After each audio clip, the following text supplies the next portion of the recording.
미국 증시가 하락세를 진정시키면서 분위기가 조금씩 반전되고 있습니다. 지난 주말에 다우지수는 1%대, 나스닥도 1%대 상승세를 모두 보였습니다. 기술주들의 움직임이 시원찮다라는 느낌은 좀 있습니다만, 그래도 전반적으로 계속 추가적인 하락에 대한 포인트가 나타나지 않기 때문에 긍정적으로 볼 수 있겠죠. 자, 특히 이번 주에는 이제 빅테크 기업들의 대거 실적 발표가 있습니다. 그래서 추가적인 어떤 상승 포인트로 연결될 수 있을 것인지 주목이 되고 있고요. 또 FOMC, 뭐 특별한 건 없지만 FOMC에 대한 부분도 지금은 진행에 대한 부분들이 현재 시장 전망치 그대로 유지될 것으로 생각되고 있어서 크게 부담은 주지 않고 있는 모습입니다. 자, 이 부분들 같이 좀 알아보도록 하고요. 자, 증시가 최근에 좀 흔들리다 보니까 방어주 쪽으로 집중하는 분들이 또 많이 계시더라고요. 실질적으로 이제 방어주들이 많이 올랐죠. 은행주부터 해가지고 뭐 소비주들, 그래서 경기 방어주로 포함되는 종목군들의 상승률이 굉장히 높았는데, 자, 이쪽으로 그냥 계속 쭉 진행하는 것이 맞는 것인지 아닌지 한번 알아보도록 하고요.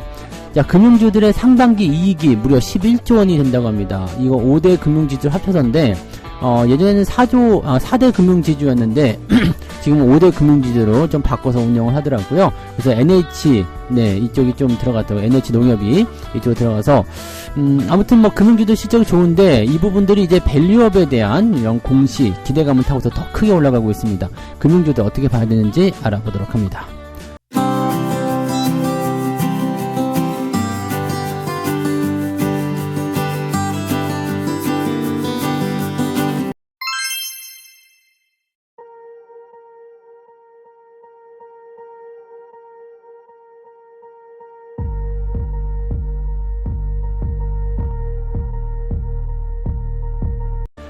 네, 반갑습니다. 오늘은 7월 29일이죠. 네, 7월의 마지막 월요일입니다. 이제 윈도우 드레싱도 좀 나타날 수 있는 시기이기 때문에 이 정도면 충분히 조정받았잖아요. 그러면 이제 반등에 대한 가능성 조금 열어놓고 보셔도 되지 않을까 생각됩니다. 그래서 이번 주 같은 경우는 이제 미국에서의 어떤 기술주 종목군들 이쪽이 좀 움직여줘야 되지 않겠냐 생각됩니다.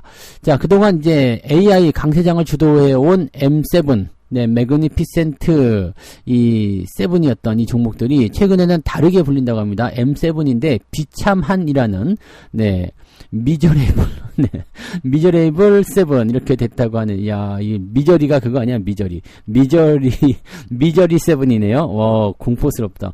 자, 그래서 하긴 이제 주식이 그런 것 같아요.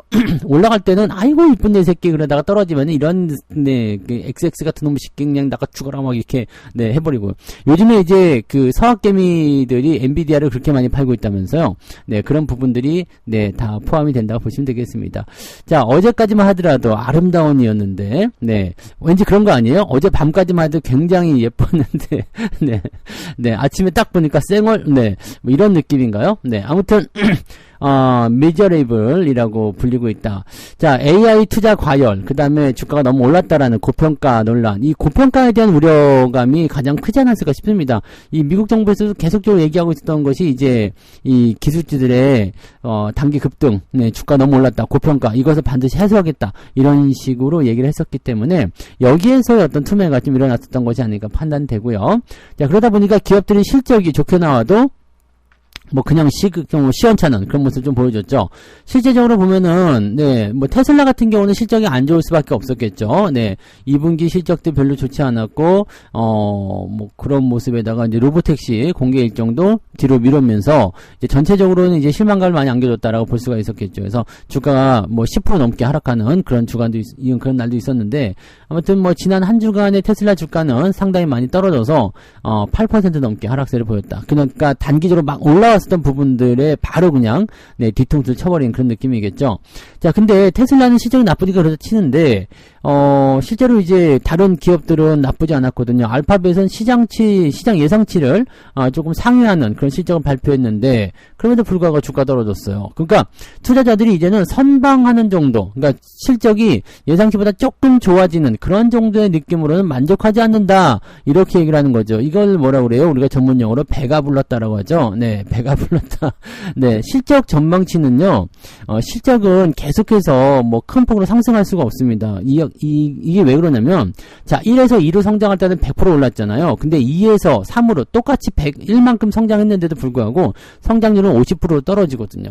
그다음 3에서 다시, 네, 이번에는 2로 성장했다라고 하면 어떻게 될까요? 네, 이번엔 30%밖에 못 올라가는 거예요. 그러니까 똑같이 1씩 성장을 하는데도 불구하고 그렇게 되는 거죠. 그러니까 이것은 계속적으로 같은 수치나 또는 더 좋은 수치를 원한다면 어마어마한 수치로 늘어나야 되기 때문에 이건 사실 불가능합니다. 그래서 이 실적의 어떤 피크치라든지 이런 부분들이 나타나는 이유가 바로 그래서인데 지금 네 그럼에도 불구하고 실적이 계속 늘어나고 있다는 것은요 제가 보기엔 굉장히 긍정적으로 판단되거든요. 근데 여기에서 무슨 불만이 생기는 것인지 도대체가 이해가 안 갑니다. 그죠? 그러니까 눈에 보이는 수치만 보는 것이 아니라 규모가 얼만큼 커지고 있는지 어떤 상황으로 가고 있는지를 좀 봐야 되지 않을까 생각합니다. 자, 그 다음에 뭐 FOMC 같은 경우는 네 그냥 예정대로 동결 될 것으로 예상되고요. 9월달에 금리 인하가 확실시 되는지 그 여부는 보기 때문에 실질적으로는 7월달 FOMC에는 별로 눈길을 주고 있지 않습니다. 그래서 네 이쪽 부분은 가볍게 그냥 넘어가시면 될 것 같아요. 네, 중요한 거는 이번 주에 있는 빅테크 실적이죠. 빅테크 실적 같은 경우는 이번 주에 뭐가 있냐? 애플, 마이크로소프트, 아마존, 메타 실적 발표 있고요. AMD, 퀄컴, 인텔 이런 기업들도 실적 발표가 다 있습니다. 어마어마하네요. 네, 그다음에 소비주 쪽에서도 스타벅스, 네 이런 거, 그다음에 P&G, 보잉, 모빌, 맥도날드, 화이자, 모더나 이런 실적들 전부 다 이번 주에 실적 발표 되게 많아요. 그래서 이런 것들에 따라서 주가가 요동을 좀 칠 수 있는 상황이 좀 있겠습니다. 근데 7월 마지막 구간이고 8월로 넘어가는 시점이기 때문에 이 상태에서는 우리가 긍정적으로 좀 볼 수 있지 않을까라는 생각도 좀 해봅니다. 참고도 하시고요. 자, 경제지표 살펴볼게요. 이번 주 경제지표는 굉장히 발표되는 게 많아 보이죠? 네, 그런데 실질적으로 중요한 건 별로 없습니다. 자, 월요일날은 이제 경제지표 없고요. 그 다음에 화요일날 같은 경우 우리나라로 치면 수요일이죠. 네, 요때는 뭐가 있냐면 소비자 신뢰지표. 근데 소비자 신뢰지표가 약간 떨어지는 것으로 전망되고 있습니다. 그 다음에 특별한 거 없고요. 자, 수요일로 넘어가게 되면 고용비용지수, 시카고 PMI, 보류 중인 주택 판매 뭐 이렇게 돼 있는데 뭐 별로 중요하지 않습니다. 네, 그냥 넘어가시면 되고요. 목요일날 이제 FOMC 성명, 즉 FOMC가 30일부터 31일까지 진행되는데 끝나고 나면 이제 목요일날 새벽에 FOMC 성명이 있습니다. 이게 제일 중요하겠죠? 네, 요거 중요한 모습. 근데 우리는 이제 주말 때나 이거를 알 수 있죠. 그래서 그쪽에서 이제 목요일날 우리가 알 수 있겠군요. 네, 목요일날 우리가 알 수 있으니까 그때쯤에 우리가 알 수 있을 겁니다. 그래서 그 정도. 그 다음에 PMI 지표, 제조업 PMI 지표가 발표가 되는데 요거는 뭐 조금 개선되거나 뭐 비슷하거나 그 정도 나올 거라서 큰 문제는 없어 보입니다. 실업수당 청구 건수는 조금 늘어났을 것으로 전망되고 있어요. 23만 5천 건에서 23만 9천 건. 그래서 목요일날 중요한 지표가 많이 있다라는 걸 참고하실 필요가 있겠고요. 목요일날 우리 장 시작할 때는 FOMC 성명에 의한 모습을 알 수 있을 거고요. 그러면은 이미 목요일날 주가에 이런 거 반영이 좀 될 것 같죠? 목요일날 반영이 되고 근데 여기 8월달이네요. 그렇기 때문에 네, 그렇게 될 것 같다 이렇게 보시면 되겠죠. 그 다음에 실업률이 이제 8월 2일날 발표가 됩니다. 이게 제일 중요한 지표가 될 것 같은데 4.1% 그냥 그대로 나올 것 같거든요. 자, 4% 넘게 나오게 된다라면 이미 게임 끝이라고 보시면 되겠죠. 그래서 요 정도 보시면 되고 농업 부문에 비농업 부문에서 고용 변화가 20만 6천 건에서 17만 7천 건으로 뚝 떨어집니다. 그래서 이쪽 부분들도 이제 실업에 대한 부분들이 상당히 안 좋을 거 생각되기 때문에 주말로 갈수록 굉장히 강한 상승이 나타날 수 있는 상황이 좀 벌어질 수 있습니다. 지금 주말에 발표되는 이 실업률과 이 고용지표만 보더라도요, 이 금리 인하에 대한 가능성이 확 높아지거든요. 그러니까 목요일날 FOMC에서 뭔가 9월달 금리 인하에 대한 기대감을 주고, 그 다음에 실업률이 한 번 더 때려주게 되면은, 그냥, 네, 100%가 또 나올 수 있겠죠. 그래서 주가가 주 후반으로 가면서 슬슬 올라가는 모습으로 갈 수 있겠다라고 생각하시면 되겠습니다. 주 초반에는, 네, 마찬가지일 것 같은데요. 주 초반부터 슬슬 움직이기 시작하면 중간 강, 네, 후, 왕강, 뭐, 이렇게. 네, 이 정도 생각하자 이거죠. 네, 그래서 이번 주는 증시가 나쁘지 않을 것 같다 판단됩니다. 어느 정도 손실본 부분들 이번 주에 많이 회복하시기 바라고요. 자, 주간 증시 전망을 보게 되시면 이번 주 예상 범위는 2630에서 2780이다라고 되어 있습니다. 2630은 어떻게 나온 건지 모르겠습니다만 여기 지금 보시면 그 지난 주말에 마무리된 게 2730이에요. 근데 2780을 상단을 잡고 하단에 2630을 잡았다는 것은 주가가 더 빠질 것이다 라고 전망하고 있는 거거든요. 그러니까 시장에 대한 분위기 굉장히 안 좋게 보는데 올라가면 또 슬금슬금 없어지게 되겠죠. 네. 자, 그래서 주 초반에는 일단 경계 심리, 그 다음에 그 이후로 네, 주가 상승이 나타나는 모습으로 여기도 전망하고 있네요. 그래서 그런 부분이고요. 지금 여전히 이제 단기 지수 하락에 대한 부분들, 그 다음에 기업들의 실적 발표 계속 나와 있고, 또 삼성전자의 확정 실적이 이번 주 31일 날 있죠. 네, 수요일 날 있으니까 뭐 이런 것들 생각하면은 네, 지금 전망치는 아래쪽으로 내려놔 있지만 금융투자가 매도할 수 있다는 얘기죠. 근데 이런 상태에서 만약에 외국인들이 치고 들어와 준다라면 상황이 뒤집어질 수 있는 상태가 좀 될 수도 있겠고요. 자, 이런 상태에서 주목을 받을 기업들이 누구냐? 자, 주가가 올라가기 시작하면은 네, 뭐 방어주 조금 이따 얘기 드리겠지만 방어주가 이제 막 치고 올라가는 모습에서 조금 꺾일 수도 있어요. 그러면은 이제 성장주 쪽으로 다시 눈이 돌아서거나 또는 반도체가 많이 내렸기 때문에 반도체 쪽 반등이 일어나거나 뭐 그런 식으로 나타날 수도 있겠죠. 그래서 그런 쪽 움직임도 우리가 고려하고 보셔야 됩니다. 아직까지는 뭐 확정된 모습들은 없기 때문에 슬슬 지켜보시면서 천천히들 따라가시면 되지 않을까 보여집니다. 이 부분들 체크하시면 좋겠어요. 네. 자, 그 다음에 두 번째 이야기 넘어갑니다.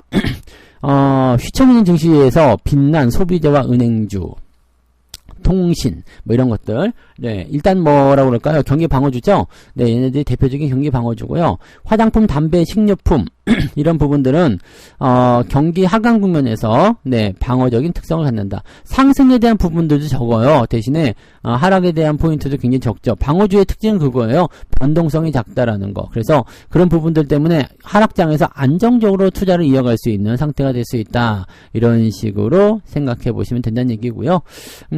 전체적으로 봤을 때는 일단 화장품 쪽에, 그 다음에 통신, 그 다음에 은행 이런 쪽으로 매수가 많이 들어왔어요. 특히 이제 외국인들이 방어주 쪽으로 움직임을 조금 보였죠. 근데 삼성전자 이런 거 살 때처럼 막 폭발적으로 매수한 건 아니고요. 그쪽으로 조금 움직이는 듯한 느낌들, 자, 이렇게 보여주고 있다는 얘기죠. 자, 우리가 그 IT 쪽에서 매도가 외국인들 쪽에서 나오긴 했습니다만 실질적으로 그 외국인들의 매도가 뭐 시장을 크게 뒤흔들 만큼 어마어마한 매도였다 이런 거 아니잖아요. 그러니까 고점에서 좀 던지는 형태. 근데 뭐 하이닉스 같은 경우는 매도가 좀 많이 나오겠습니다만 그런 것들 말고도 이제 다른 쪽에 매수가 들어왔다는 얘기죠. 그러니까 그것에 대한 부분들 봤을 때 그동안 사들임과 비해서 매도가 그게 크다고 볼 수 없는 상황인데 그 매도에 대한 움직임들이 이렇게 소비재나 이런 쪽으로 골고루 나눠서 들어갔다라고 보시면 되겠습니다. 요거는 이제 약간 수익난 부분들을 꺼내서 방어주 쪽에 좀 심어놓는 느낌이다라고 볼 수 있겠죠.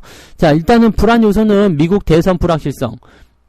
근데 이제 미국 대선 불확실성을 얘기하기는 좀 애매할 것 같은데 아무튼 미국 대선의 불확실성 이런 쪽으로 얘기를 하고 있고 또 금리 인하에 대한 부분이 나타나게 되면 경기가 둔화된다라는 얘기도 하고 있는데 금리 인하가 지금 인하가 시작되더라도 경기가 둔화될 가능성은 많지가 않습니다. 그래서 지금 우리가 보고 있는 것은 경기가 좋아지고 있는 사정에서 금리까지 인하되는 그런 기대감으로 보고 있는 거겠죠. 그래서 그런 정도. 그래서 지금은 이제 이 방어주 쪽의 움직임을 취하는 것이 좋다라는 얘기가 나왔는데 그러다 보니까 이제 방어주 쪽이라든지 이런 쪽으로 또는 이제 중소형주 쪽으로 그냥 막 치고 들어가는 모습이 좀 나타났어요. 그래서 하락장에 오히려 투기적 거래가 더 늘었다. 단기 과열 종목이 더 늘었다 이렇게 나옵니다. 이게 대형주가 움직이지 않으면은 약간 중소형주나 테마나 뭐 이런 종목군들의 움직임들이 크게 움직일 수 있거든요. 특히나 이제 그 우선주 관련주들 움직임들이 또 나타나는 경우가 있습니다. 지금 이 뭐랄까 단기 과열, 네, 단기 과열 종목들 보시면 두산 EUB, 그다음에 크라운 혜태홀딩스 우선주, SG 덕성 우선주, 현대건설 우선주 이런 식으로 우선주가 상당히 많은 부분들이 차지하고 있고요. 그 다음에 갤럭시 모니터리나 레몬, 데모, 우리바이오, 현대약품, 여기 보면 이제 그 개별적인 재료가 있는 종목들도 있지만 그렇지 않은 종목들도 많단 말이에요. 그러니까 요런 것들이 이제 그 약간 뭐랄까 그 대형주가 움직이지 못하는 틈을 타서 그 강하게 자기들끼리 움직이는 그런 형태의 느낌이다. 이렇게 생각해 주시면 될 것 같아요. 네. 그래서 단기 과열 종목이 걸리게 되면 일단은 주목을 받아서 더 올라가는 경우도 있겠습니다만은 대체적으로는 이제 뭐 거래 정지라든지 뭐 이런 조치들을 취해가기 때문에 대체적으로 그 상승에 대한 어떤 그 포지션들이 조금씩 약해지기가 쉽습니다. 그러니까 그런 정도를 참고하시는 게 맞습니다. 그래서 단기 과열 종목이 늘었다라는 것은 변동성이 커졌다는 얘기가 되는 거고, 변동성이 커졌다는 것은 그만큼 중소형주들이 많이 움직였다라는 쪽으로 볼 수가 있겠죠. 그래서 방어주적인 쪽에서도 매수가 들어간 거 있지만 중소형주 쪽을 통해서 변화를 꾀하는 그런 형태의 느낌들도 있었다. 즉 대형주가 잘 안 돼, 에이 중소형주 가자, 이런 식의 분위기를 끌고 갔을 것이다 라고 보시면 되겠죠. 자, 여러분들은 그냥 이쪽 저쪽 따라다니지 마시고 미리 준비한 거 아니면 네 그냥 가만히 계시면 다시 내 차례 돌아온다고 말씀드렸죠. 그래서 좀 내렸으면 어떻습니까? 대형주들도 변동성 그렇게 크지 않습니다. 그래서 그냥 잘 들고 가시면 결과적으로는 내린 것보다 더 오르는 그런 장이 나올 테니까 거기에 대한 기대감을 좀 가져보시기 바랍니다. 자, 세 번째 이야기 넘어갈게요. 네, 은행주들 이야기인데 5대 금융주의 상반기 순이익이 11조 원을 넘겼다.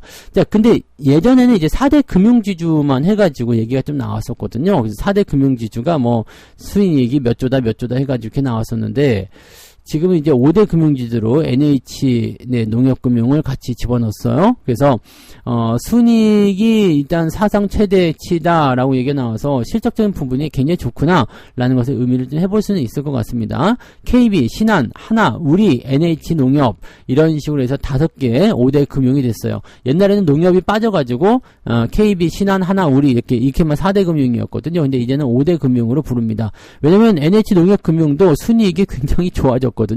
네, 신한지주가 2조 7천억 1등이에요. 네. 2등이네요. 신한지주가 2등, KB금융이 1등이네요. 2조 7,800억. 이게 있었고, 홍콩발 ELS 정리하고 나서 좀 나아진 것 같은 느낌이 좀 있죠? 네. 그래서 이제 KB금융이 2조 원대, 2조 7,800억, 신한지주가 2조 7,400억. 얼마 차이 안 나네요. 하나금융지주가 2조 600억. 와, 얘네들도 엄청 늘었구나. 우리금융지주 1조 7천억. 야, 많이 늘었어요. 그 다음에 우리금융지주가 원래 4대 이 금융지주에 속해 있었는데, 1조 7,550억이 이번에 순이익 잡혔는데, NH농협금융이 뛰어들었는데 1조 7,538억. 얘네들은 54억 대 38억이니까 네? 얼마 차는 거야? 16조. 와, 이렇게 되면은 NH가 네, 우리금융 뛰어넘을 수도 있겠는데요. 이러다 보면 네. 아무튼 이런 것 같아요. 자, 이게 이제 고금리 장기화에 금융권을 향한 이자 장사. 이자를 통해서 돈을 많이 벌었다는 이야기가 되는 거겠죠. 네, 그런 부분들. 그래서 전체적으로는 이제 실적이 좋아진 것에 대한 기대치를 많이 높았다고 보시면 되겠습니다. 그래서 수익에 대한 기대가 굉장히 높았고, 자, 이번에 그 홍콩발 그 ELS 관련한 충당금을 쌓았는데도 불구하고 이 정도 나왔다는 것은 이번에 수익률이 어마어마하다는 얘기가 되는 겁니다. 네, 그렇게 보시면 되겠죠. 야, 고금리가 이어지니까 은행이 돈을 이렇게 오래 보내요. 네. 금리가 내려가면 어떻게 변할지 모르죠. 자, 그 다음에 밸류업 관련한 이야기가 또 나왔었죠. 그래서 금융지주사들이 열심히 이제 그 공지를 날리고 있는데, 정부의 이제 정책에 따라서 주주 환원을 확대하는 기업가치 재고 계획을 발표하고 있다. KB금융은 하반기에 4천억 규모의 자사주 매입 소각, 그 다음에 주당 배당금을 791원으로 결정. 주가에 비해서 너무 짜다고 볼 수 있나? 뭐, 일단은 괜찮은 건가요? 네.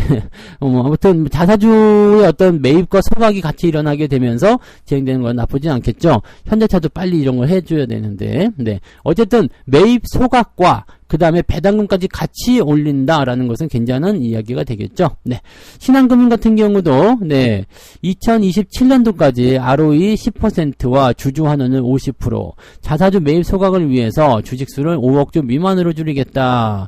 이런 식으로 되어 있습니다. 그래서 얘네들조차도 약간 긍정적으로 좀 공격적으로 나가는 모습인 것 같고, 하나금융도 3천억 원의 자사주 매입을 상반기에 마무리했고 8월에는 소각시킬 것이다 라고 전망되고 있습니다. 3천억 정도 해당하는 주식을 소각시킨다. 그 다음에 주주 환원율은 50%까지. 대부분 지금 주주 환원율은 50%까지 올리겠다라는 얘기가 되는 거네요. 그래서 이 금융업종들이 일단 먼저 포문을 연 것은, 야, 우리 이렇게 잘하고 있다, 걱정하지 마라, 뭐 이런 식으로 얘기가 나오는 거 아닐까 생각합니다. 자, 어쨌건 주주 환원 정책에 대한 부분들을 계속적으로 잘 활용해 준다면 배당금 많이 주니까 좋고요. 그 다음에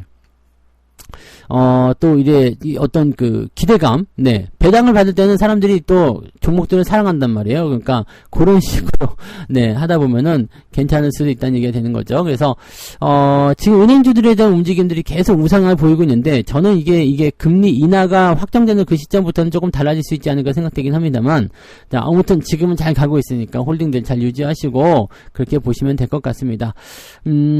배당 많이 받고, 네. 그 다음에 주가도 올라가고, 이건 일석이조. 꼭 먹고 알 먹고, 마당 쓰고 동전 잡고, 아니지, 마당 쓰고 동전 줍고, 도랑치고 가재 잡고, 네, 님도 보고 뽕 뜯다고, 뭐 그런 거 아니겠습니까? 그래서 지금 현재로서는 은행주 탓할 거는 없어 보이는데, 금리 인하가 다가오고 있다는 거, 그거 하나만 여러분들이 체크하시면 좋을 것 같습니다. 네.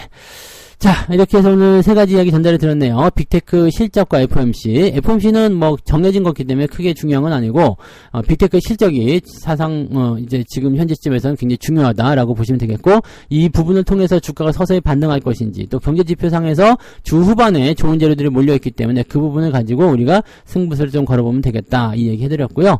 증시가 휘청일 때는 방어주 쪽에 들어가는 게 좋다 해서 실질적으로 방어주 쪽으로 자금이 조금 움직인 듯한 모습을 보였지만, 여기에 너무 빠지지 마세요. 네, 지금은 대형주가 잘 못 움직이니까 이런 쪽으로 움직였을 것이라 생각됐는데, 이게 대형주가 다시 올라가면은 바로 찬밥의 도토리가 됩니다. 그래서 이 부분은 개밥의 도토리군요. 네, 아무튼 네, 이렇게 해서 변동성이 좀 나타날 수 있다는 것만 기억하시고요. 자, 그 다음에 금융주의 상반기 이익이 11조 원. 네, 금리가 높으니까 이익을 많이 얻어먹었다 볼 수 있는데, 이것도 역시 마찬가지죠. 금리 인하가 되면 조금 애매할 수 있습니다. 하지만 네, 주가가 상승 중에 있는 상승 추세를 타고 있으니까 당장은 팔아먹을 필요 없어요. 금리 인하가 되면서 서서히 흐름이 바뀌기 시작하면 그럴 때쯤에 매도하시면 정확하다라고 보시면 되겠죠. 네. 자, 그러면 책 한 콕 재고 마무리하도록 하겠습니다. 저가에 이거죠. 네, 악재가 나와서 주가가 내렸다면 어떤 생각이 드는가? 더 내릴까봐 걱정스러운 마음에 빨리 팔아버리고 싶지 않을까? 그러면 생각해보자. 그 악재 때문에 기업의 본질적인 가치는 변했겠는가? 자, 실제로 기업의 가치를 훼손하는 악재가 있을 수 있어요. 근데 그런 악재를 통해서 뭐 주가 떨어졌는데 기업의 본질적인 가치가 훼손되지 않았다. 그러면 우리는 더 싸게 살 수 있는 기회가 생기는 거죠. 좋은 소식이 나왔음에도 불구하고 주가 떨어졌어? 그러면 더 좋은 기회에 매수할 수 있게 되는 거죠. 그래서 최근에 실적이 좋았는데도 불구하고 주가 떨어진 종목들은 오히려 우리가 매수 타이밍을 공략해 볼 필요가 있다는 것을 생각하시면 되는 거죠. 네. 그래서 흔들리는 건 뭐라고요? 살이라고요. 흔들리는 건 살입니다. 빨리 살 빼시고. 네, 흔들리지 않도록 갔어요. 네, 저는 뱃살만 흔들립니다. 네, 자, 아무튼 네, 이렇게 해서 오늘 네, 시장 정리해 드렸고요. 자, 오늘은 이제 7월의 마지막 월요일이기도 하고 한 주의 또 시작이기도 하고 뭐 어수선한 분위기 뭐 이렇게 생각될 수도 있겠습니다만, 대체적으로 좋은 흐름들 많이 준비되어 있으니까 주가 반등에 대한 포인트들을 우리가 잘 연결해서 진행해 주시면 좋겠습니다.